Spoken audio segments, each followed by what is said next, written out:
जुगनू बहुत दुबला पतला एक नंबर का कंजूस और लालची व्यक्ति था। वो अपने परिवार के साथ रहता था। परिवार में एक बूढ़ी माँ, पत्नी और बेटा था। उसकी पत्नी मोटी थी। उसे खाने का बहुत शौक था। उसे हर समय भूख लगी रहती थी तथा वो एक बार में 10 आदमियों का खाना खा लेती थी। जुगनू का बेटा चीनू बहुत शरारती था। अरे भगवान, नाश्ता कहाँ है? जल्दी लाओ, मुंशी मेरा इंतजार कर रहा होगा। हाय, वो कलवा मुंशी आपका इंतजार क्यों करने लगा? उसे बोलो दुकान खोल के काम करे। अरे तुमको कितनी बार कहा है, वो दुकान नहीं है। दुकान नहीं तो क्या है? लोगों को रुपये ब्याज पर उधार देने की दुकान ही तो है। उधार की दुकान। अब तुमको कौन समझाए हैं? मैं गधे को समझा सकता हूँ पर तुमको नहीं है? हाँ, ये सही कहा आपने। उस मुंशी को बोलो आपकी उधार की दुकान खोल के काम करे। ना ना, वो नहीं खोलेगा। दुकान खोलते ही सफाई करनी पड़ती है। मुंशी झाड़ू नहीं लगाता, मैं लगाता हूँ। हैं? आप झाड़ू लगाते हो दुकान में? तुमको पता है रुपए भी बच जाते हैं। वो जो लड़का पहले झाड़ू लगाने आता था ना, वो बोला सेठ जी 5 रुपया बढ़ा दो। अरे भाई, काहे के 5 रुपया बढ़ा दूं? हैं? काम तो उतना ही है, तो रुपए काहे बढ़ेंगे? मैंने कहा तुम जाओ भाई। और वो मुंशी तो सबका बाप है। बोला सेठ जी रोज झाड़ू लगाने के महीने का 30 रुपया लूंगा। अब तुम ही बताओ भाग्यवान, इन लोगों ने लूट मचा रखी है। अरे तो दे देते ना। आपको रोज रोज झाड़ू लगाते शर्म नहीं लगती? अरे अपना काम करने में कैसी शर्म, और रुपया भी बच जाता है। आप भी ना। अब आज थोड़ी देर होगी। क्यों, नाश्ता बना नहीं अभी तक? बना था पर क्या? वो मैंने खा लिया। मेरा नाश्ता खा लिया? तो कोई नहीं, चीनू या माँ के हिस्से का मुझे दे दो, उनके लिए फिर से बनवा लेना। उनका भी मैंने खा लिया। सुबह जितना नाश्ता बना था मैंने खा लिया। अब क्या करूं, पूरियां देखकर रहा नहीं गया।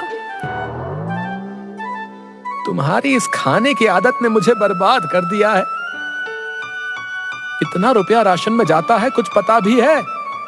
ऊपर से जब देखो खा खा कर कितनी मोटी हो रही है। सुनो जी, कितनी बार कहा है, कुछ भी कहो पर मुझे मोटी मत कहा करो। मेरा वजन है ही कितना, बस 150 किलो ही तो है। ये कोई मोटापा है क्या? हे प्रभु, तू ही समझा इसे। सुनो, मैं जा रहा हूँ। अगर खाने को कुछ बचे तो भिजवा देना। तभी अंदर से आवाज आई, जुगनू, अरे ओ जुगनू, सुन तो। लो, अम्मा बुला रही हैं। अरे क्या है अम्मा? अरे कितनी बार कहा है, जाते वक्त टोका मत करो।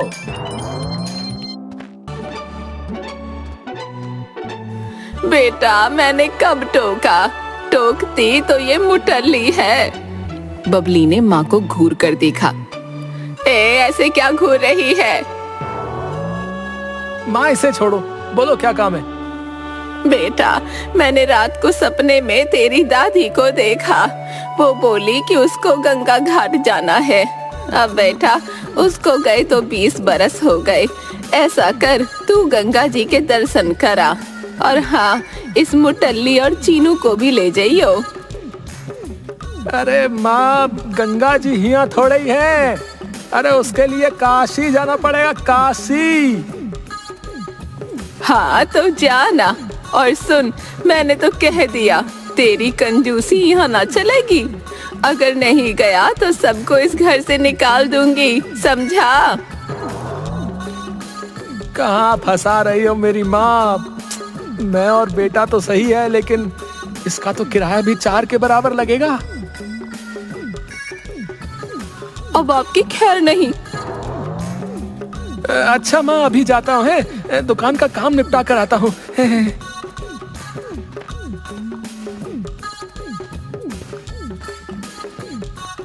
दुकान में अरे मुंशी, माँ ने काशी जाने के लिए कहा है।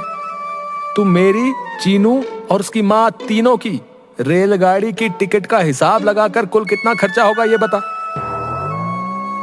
मुंशी हिसाब करने लगा। कुछ देर बाद उसने एक पर्चा जुगनू को दिया। उसे पढ़कर वो उछल पड़ा। 1000 रुपया का एक आदमी की टिकट, रहने खाने का अलग खर्चा। हाँ सेठ जी, काशी यहाँ थोड़े ही है, बहुत दूर है। आप बोलो तो एक सलाह दूं। सेठ जी, ये रेलगाड़ी का चक्कर छोड़ो, बहुत महंगा हो जाएगा।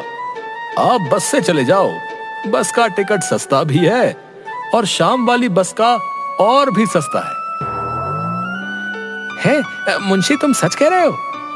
हाँ सेठ जी, मैंने सब पता कर लिया है, सब बढ़िया से हो जाएगा और खर्चा भी कम।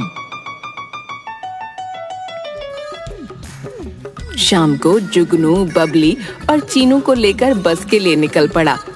अरे सुनो, इतना भारी पेटी मैं नहीं उठा सकती, किसी कूली को बुला लो ना। तुमसे तो कम ही भारी है। बबली ने जोर से पेटी नीचे रख दी। अरे ये क्या, चलो जल्दी से उठाओ इसे, देर हो रही है। कहा ना मुझसे नहीं उठता इतना वजन, इसे उठाकर तो और भूख लगने लगी। तुम भी ना, अरे कहीं इतना भारी है, कोई 25-30 किलो होगा बस। तो आप खुद ही उठा लो ना। जुगनू ने पेटी उठाने की कोशिश की तो वो खुद ही गिर गया। क्या पापा, आप बिना कुछ लेते क्यों नहीं? चुप बदमाश कहीं का, तुम्हारे इस झूले लाल पाप की तो हद हो गई है कंजूसी की। बबली ने पेटी उठा ली।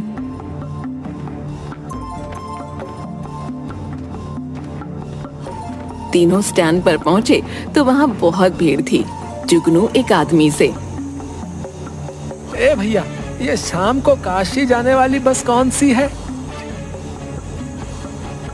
देखो भैया, ऐसा है, शाम की कोई बस नहीं है, ठीक है? वो सामने वाली बस अभी आधा घंटे में चलने वाली है, ठीक है? बस के पास बहुत भीड़ थी। उसमें बैठने के लिए एक दूजे को लोग धक्का दे रहे थे।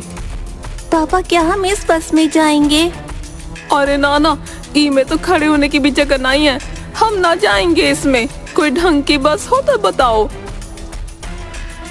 तुम यहीं रुको, मैं पता करके आता हूँ। है जुगनू ने थोड़ा आगे जाकर देखा। सड़क पार एक पुरानी सी टूटी फूटी बस खड़ी थी। उसके पास बस एक आदमी खड़ा था। ओ भैया, ये बस काशी जाएगी? आदमी ने हाँ में सिर हिलाया। कब जाएगी? आदमी ने कोई जवाब नहीं दिया। ओ भाई, ये बस शाम को चलेगी ना? आदमी हाँ में सिर हिलाकर भाग गया। इतने में पहली वाली बस स्टार्ट हो गई। वो खसाखस भरी हुई थी। उसकी छत पर भी लोग बैठे थे। वो हॉर्न बजाती हुई चली गई। पूरा बस स्टैंड वीरान हो गया। अरे चलो चलो, हमारी बस वो रही सामने। हाँ, तीनों उस बस के वहाँ गए। पापा, ये बस चलती भी है? ये तो टूटी फूटी है। तुम्हें उससे क्या है, बस काशी पहुंचा दे। चलो चलो, अंदर चलो। जुगनू और चीनू अंदर चले गए, पर बबली बस के दरवाजे में फंस गई। हाय अम्मा, मर गई। अरे जी, मुझे अंदर खींचो। जुगनू और चीनू दोनों बबली का हाथ पकड़कर अंदर खींचने लगे। जोर लगा के हईशा, जोर लगा के हईशा। तीनों बस के अंदर बैठने के लिए ढंग की सीट देखने लगे। सुनो जी, ये वाली सीट बढ़िया है, यहाँ बैठेंगे।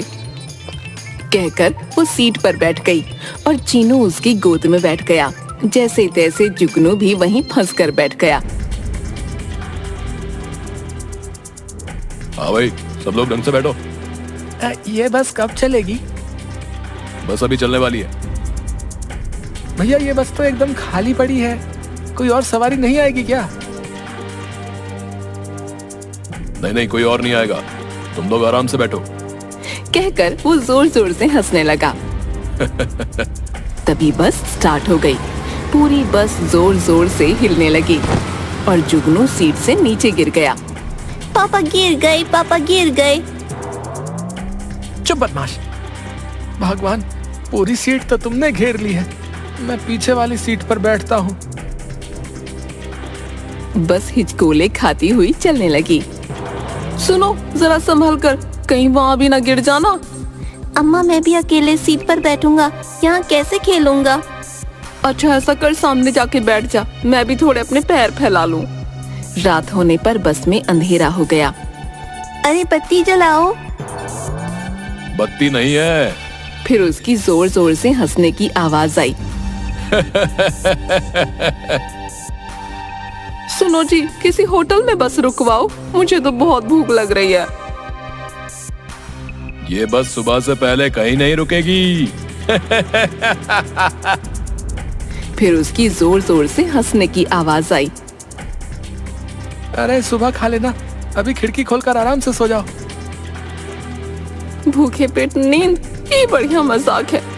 तभी उसे खाने से भरी हुई हवा में नाचती थाली दिखाई दी। उसने बोलने की कोशिश की पर मुंह से आवाज नहीं निकली। बबली ने थाली पकड़ ली और सब खा गई। उसके बाद मिठाई की थाली हवा में नाचने लगी। उसे देखकर बबली की आंखें बड़ी हो गईं। उसने उस थाली को पकड़ा और सब कुछ खा गई। बस सब्जी पूरी और मिल जाए। उसके सामने सब्जी पूरी से भरी थाली प्रकट हो गई। उसने फटाफट सब खाया और एक लंबी डकार लेकर सो गई। जुगनू उंगलियों पर गिनकर हिसाब करने लगा। एक आदमी का 1000, 2 का 2, नहीं भगवान के तो बस खाने खाने का 1000 हो जाएगा। हे प्रभु, इतना खर्चा करवाओगे तो कोई लॉटरी भी लगवा दो। कहकर वो खिड़की पर सर रख कर कुछ सोचने लगा। तभी उसके कान में कुछ लगा। अरे बाबा, अब मच्छर भी खून चूसेगा। तभी उसके बालों पर कुछ लगा। उसने ऊपर की ओर देखा तो नोटों की गड्डियां हवा में उड़ती हुई दिखाई दी।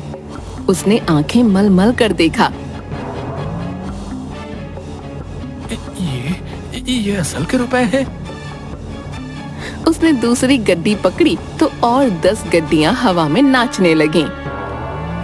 जुगनू खुशी से गिरते पड़ते पेटी के पास गया। पत्नी जोर जोर से खर्राटे लेकर सोई हुई थी। धीमे से पेटी उठाते हुए वो कांपने लगा। उसने पेटी का सारा सामान निकाल कर फेंक दिया और उसमें नोटों की गड्डियां भरने लगा।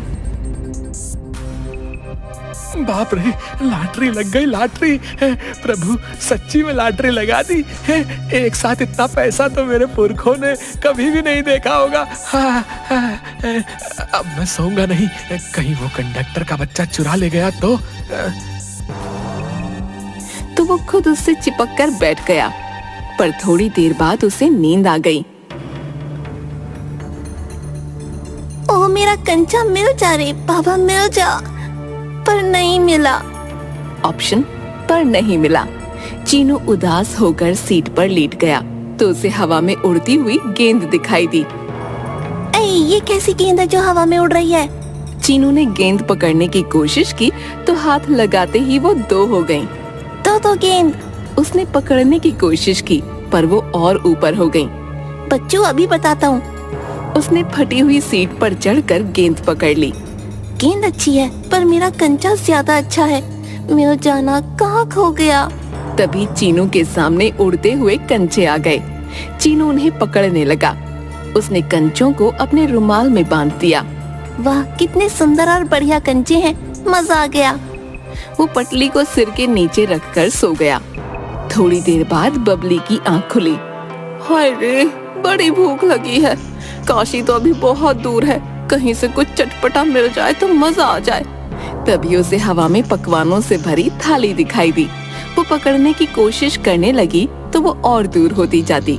उसके पीछे जाते जाते बबली बस की अंतिम सीट तक पहुंच गई। आ जाना, क्यों भागे जा रही है? कहकर उसने छलांग लगा दी, पर वो खुद ही हवा में गोल गोल घूमने लगी। बचाओ, अरे बचाओ, बचाओ! वो धड़ाम से नीचे गिरी और पूरी बस उछल गई।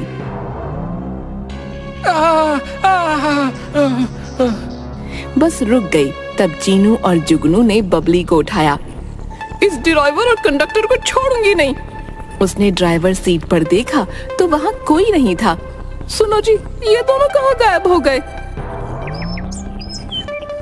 पता नहीं, इस बस से अब तक कोई नीचे नहीं उतरा। उन्होंने यहाँ वहाँ देखा पर कोई नहीं था। सवेरा हो गया, लगता है काशी आ गया। चलो चलो नीचे उतरो।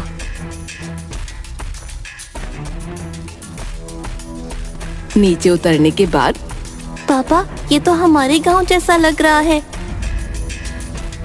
नहीं बेटा, ये काशी है। बस स्टैंड सब जगह एक सा होता है। ओ देखो, ये तो वही गांव का खीरे वाला है। ए भैया, तुम हमारे पीछे पीछे काशी तक आ गए? काशी? कहाँ है काशी? ये काशी तीर्थ है, हमको गंगा घाट जाना है। तुम्हारा यहाँ कैसे आना हुआ? भौजी पगला गई हो का है? ये काशी नहीं, अपना गांव है, गांव है। ये कैसे हो सकता है? हमने पूरी रात बस में सफर किया काशी जान खातिर। गांव कहाँ से आ गया? कौन से बस में गए भैया? वो सामने वाली।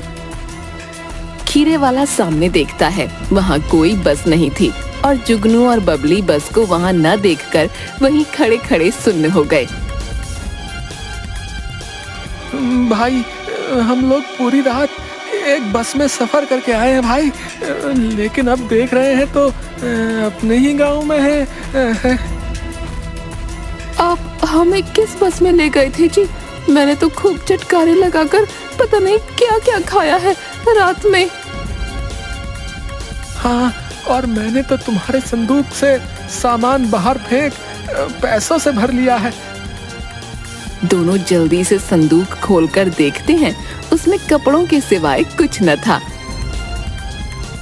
अरे जुगनू भैया, लगता है आपको बस स्टैंड के बाहर वाली वो जो भूतिया बस है उसके बारे में पता नहीं था। तुम लोग उसी बस की सवारी करके आ रहे हो भैया। है भूतिया बस? हाँ बबली भाभी, अरे पुराने बस अड्डे के बाहर रात को कई लोग इस भूतिया बस में चढ़ जाते हैं और उसका शिकार हो जाते हैं, लेकिन तुम लोग किस्मत वाले हो जो सही सलामत लौट आए।